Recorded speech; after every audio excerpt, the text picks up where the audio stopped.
हरे कृष्ण। हम सब वैदिक धर्मावलंबी सबसे अधिक गौरव परमात्मा में करते हैं। वही हमारे जन्मदाता, रक्षक और हितैषी हैं। परंतु उपकार तक की दृष्टि से देखें तो भगवान की अपेक्षा भगवान नाम विशेष गौरव के योग्य है। भगवान सर्वव्यापक और सर्व अंतर्यामी होने पर भी अदृश्य हैं। अतएव हम अपने आपत्ति काल में उनसे सहायता प्राप्त करने में असमर्थ हैं। भगवान सदा पास रहते हुए भी हम लोगों के लिए दूरस्थ के बराबर हैं। प्रत्येक मनुष्य जब उसके ऊपर भारी आपत्ति आकर पड़ती है तब क्या करता है? भगवान के नामों का उच्चारण करता है। भगवान नाम उच्चारण से घबराए हुए आपत्तिग्रस्त पुरुष को एक प्रकार की शांति मिलती है, धैर्य से बन जाता है।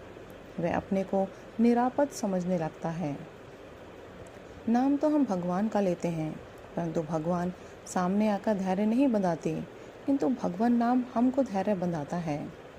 दूरस्थ समझे हुए भगवान तक हमको पहुंचा देता है। यह उपकार भगवान नाम का हम लोगों के लिए महत्व का है। अतएव भगवदपेक्षा भी भगवान नाम उपकार तत्व की दृष्टि से हम लोगों के लिए गौरव के योग्य है। द्रौपदी के ऊपर दुशासन ने जब अत्याचार किया था तब भगवान श्री कृष्ण द्वारका में थे, परंतु गोविंद नाम द्रौपदी के लिए शरण हुआ। उसी के उच्चारण से उसकी रक्षा हुई, यह सबको विदित ही है।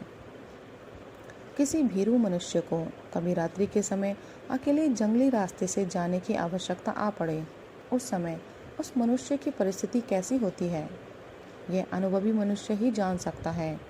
भूत प्रेतादि से डरता हुआ वह मनुष्य उस समय भगवान नाम का ही अवलंब लेता है। भगवान नाम उच्चारण करने पर उसके मन में एक प्रकार का धैर्य आ जाता है। मोक्ष प्राप्ति के लिए नाना प्रकार के साधनों के होते हुए भी साधारण मनुष्य के लिए भगवान नाम को छोड़कर दूसरा कोई अवलंबन नहीं है। वेदों में कहा गया है, जो लोग जन्म मरण के झगड़ों से छूटना चाहें, वे जगत कारणभूत अनादि परमात्मा की स्तुति करें। जो इसमें भी असमर्थ हैं, वे भगवान नाम का उच्चारण मात्र ही करें, उनको भी वही फल मिलेगा। भगवान व्यास ने कृतादि युगों की अपेक्षा कलियुग को श्रेष्ठ बताते हुए उसका कारण यह बताया है कि कली में केवल भगवान नाम उच्चारण से ही भगवत प्राप्ति हो जाती है। कृत में ध्यान से जो फल प्राप्त होता था, त्रेता में यज्ञ से जो मिलता था, द्वापर में अर्चना से जो मिलता था, वही फल कली में भगवान नाम कीर्तन से मिलता है।